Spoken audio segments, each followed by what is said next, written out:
আসসালামু আলাইকুম সুপ্রিয় চাকরিপ্রার্থী ভাই বোনেরা, আপনারা সবাই কেমন আছেন? কর কমিশনারের কার্যালয় একটি নতুন নিয়োগ বিজ্ঞপ্তি প্রকাশিত হয়েছে, যেখানে সর্বমোট 6টি ক্যাটাগরিতে প্রায় 122 জন নিয়োগ করা হবে, যেখানে সবগুলো পদই 13 থেকে 20তম গ্রেডের মধ্যে।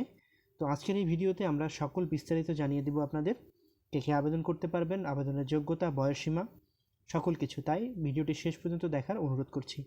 তার আগে বলে নিই, আমাদের এই চ্যানেলটি যারা এখনও সাবস্ক্রাইব করেনি তারা অবশ্যই সাবস্ক্রাইব করে নেবেন, কারণ ঘরে বসে সকল প্রকার চাকরির তথ্য পেতে আমাদের এই চ্যানেলটি আপনার খুবই উপকারে আসবে। এবং ভিডিওটি ভালো লাগলে অবশ্যই লাইক করবেন, এবং কোনো কিছু জানার থাকলে অবশ্যই কমেন্ট করে জানাবেন। চলুন শুরু করা যাক। গণপ্রজাতন্ত্রী বাংলাদেশ সরকার কর কমিশনারের কার্যালয়, কর অঞ্চল, দিনাজপুর। এখানে মোট 6টি ক্যাটাগরিতে প্রায় 122 জন নিয়োগ করা হবে। তো আমি সর্বশেষ যে পদ সেটি থেকে শুরু করছি, যেখানে অফিস সহায়ক 6 নম্বর পদ, অফিস সহায়ক 20তম গ্রেডে 27 জন নিয়োগ করা হবে। অফিস সহায়কে এসএসসি পাশে আবেদন করা যায়। এটি একটি 20তম গ্রেডের জব। 8,250 থেকে 20,010 টাকা পর্যন্ত বেতন হয়ে থাকে। এর পরবর্তী পদটি হচ্ছে অফিস সহায়ক কাম কম্পিউটার মুদ্রাক্ষরিক 16তম গ্রেডে 9,300 থেকে 22,490 টাকা। এখানে 27 জন নিয়োগ করা হবে।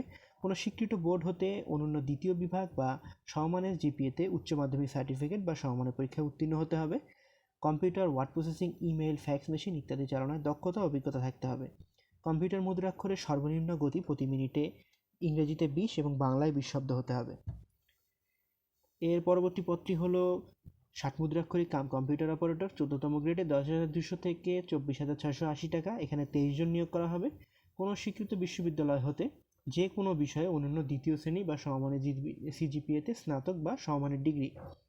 এর জন্য এক্সট্রা আরও প্রয়োজন হবে computer, word processing, email, fax machine চালানোর দক্ষতা ও অভিজ্ঞতা থাকতে হবে। ষাটলিপিতে ইংরেজিতে 70, বাংলায় 45 এবং কম্পিউটার মুদ্রাক্ষরে ইংরেজিতে 30 এবং বাংলায় 25 শব্দের গতি থাকতে হবে। পরবর্তী যে পদ সেটি হলো উচ্চমান সহকারী 14তম গ্রেডে 22,000 টাকা। এখানেও আপনাদের কোনো বিশ্ববিদ্যালয় হতে অনন্য দ্বিতীয় শ্রেণীর সিজিপিএ সহ স্নাতক বা সমমানের ডিগ্রি থাকতে হবে। এখানেও computer, word processing, email, fax ইত্যাদি মেশিন চালানোয় দক্ষতা থাকতে হবে এবং কম্পিউটার মুদ্রাক্ষরে গতি প্রয়োজন হবে ইংরেজিতে 30, বাংলায় 25 শব্দ। দ্বিতীয় নম্বর পদ হলো প্রধান সহকারী। এটি 13তম গ্রেডে 11,000 থেকে 26,590 টাকা। এখানে 22 জন নিয়োগ করা হবে। কোনো স্বীকৃত বিশ্ববিদ্যালয় হতে যে কোনো বিষয়ে অনন্য দ্বিতীয় শ্রেণী বা সমমানের সিজিপিএতে স্নাতক degree. Computer, word processing, email, fax ইত্যাদি চালানোয় দক্ষতা এবং কম্পিউটারে ইংরেজিতে 30, বাংলায় 25 শব্দের গতি রাখতে হবে। সর্বশেষ পদ কম্পিউটার অপারেটর 13তম গ্রেডে। এখানে 1 জন নিয়োগ করা হবে। কোনো স্বীকৃত বিশ্ববিদ্যালয় হতে বিজ্ঞান বিভাগে স্নাতক বা সমমানের ডিগ্রি। কম্পিউটার মুদ্রাক্ষরে গতি বাংলায় 25, ইংরেজিতে 30 এবং সংশ্লিষ্ট বিষয়ে স্ট্যান্ডার্ড অ্যাপটিটিউড টেস্টে উত্তীর্ণ হতে হবে। তো এখানে মোট 6টি মতো পদ রয়েছে। 6টিতে আপনারা আবেদন করতে পারবেন। আবেদন করার জন্য বয়সের প্রয়োজন হবে 3 মে 2026, 18 থেকে 32 বছরের মধ্যে। শুরু হয়েছে 3 তারিখে, 3 মে 2026 সকাল 10 ঘটিকায় এবং শেষ হবে 17 মে 2026 বিকাল 5 ঘটিকায়। অনলাইন আবেদনের জন্য আপনাদের এই যে taxdean.teletalk.com এই ওয়েবসাইটে গিয়ে আপনাদের অনলাইন আবেদন পূরণ করতে হবে। অনলাইন আবেদন পূরণের পরে আপনাদের ফি প্রদান করতে হবে। 1 থেকে 5 নং পদের জন্য 112 টাকা এবং 6 নং পদের জন্য 56 টাকা। ফি প্রদান করতে হবে রেলটক সিমের মাধ্যমে, এই যে এখানে দেখানো নিয়ম অনুযায়ী। এই ছিল সার্কুলার বিস্তারিত। এবার আপনাদের একটি ইম্পর্টেন্ট কথা বলি, সেটি হলো এখানে 8 নম্বর পদে দেখুন, 8 নম্বর লাইনে বলা আছে সকল পদের পরীক্ষা একই তারিখে অনুষ্ঠিত হতে পারে। তো আপনারা যারা একাধিক পদে আবেদন করতে চাচ্ছেন তারা অবশ্যই আবেদন করবেন না। যদি একই দিনে পরীক্ষা হয়ে থাকে তাহলে তো আপনারা বাকি পরীক্ষা দিতে পারতেছেন না। তো একই পদে আবেদন না করার জন্য উৎসাহিত করা হলো। এখানে পরীক্ষা পদ্ধতি দেওয়া আছে 2টি নিয়ম দেখুন। প্রথম যে নিয়ম, এটি হচ্ছে কম্পিউটার অপারেটর পদ পূরণের জন্য। এখানে মোট 4টি বিষয়ের উপর পরীক্ষা হবে: বাংলা, ইংরেজি, গণিত, কম্পিউটার বিষয়ক সাধারণ জ্ঞান। তো এই মোট 100 মার্কের পরীক্ষা হবে, যেখানে 50% আপনাদের নাম্বার পেতে হবে, 5 নাম্বার এবং সময় 90 মিনিট। এবং খ নাম্বার যেটি, সেটি হলো বাকি যে অন্যান্য পদগুলো আছে তার জন্য বাংলা, ইংরেজি, গণিত, সাধারণ জ্ঞান।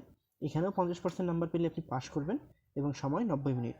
এবার মূল যে কথা, এখানে কারা কারা আবেদন করতে পারবেন দেখুন। প্রথমেই বলা আছে গণপ্রজাতন্ত্রী বাংলাদেশ সরকার কর কমিশনারের কার্যালয়, কর অঞ্চল, দিনাজপুর। অর্থাৎ এখানে দিনাজপুর জেলার মধ্যে, যেমন দিনাজপুর, ঠাকুরগাঁও ও পঞ্চগড়, এখানে উল্লেখ করে দেওয়া আছে 6টি ক্যাটাগরিতে 122টি শূন্য পদের ভিত্তিতে সরাসরি জনবল নিয়োগের নিমিত্তে দিনাজপুর, ঠাকুরগাঁও ও পঞ্চগড় জেলার স্থায়ী বাসিন্দা যারা, তাদের নিকট অনলাইনে দরখাস্ত আহ্বান করা যাচ্ছে। তো এখানে শুধুমাত্র ঠাকুরগাঁও, দিনাজপুর এবং পঞ্চগড় জেলার স্থায়ী বাসিন্দারাই আবেদন করতে পারবেন। এরকম নিত্য নতুন চাকরির তথ্য পেতে আমাদের চ্যানেলটি সাবস্ক্রাইব করে রাখুন, কারণ পরবর্তীতে এরকম কর কমিশনারের কার্যালয়ে সার্কুলার দিলে যাতে আমরা পরবর্তীতে আপলোড করলে আপনি সেই সার্কুলারটি পেতে পারেন। ধন্যবাদ এতক্ষণ আমাদের সঙ্গে থাকার জন্য।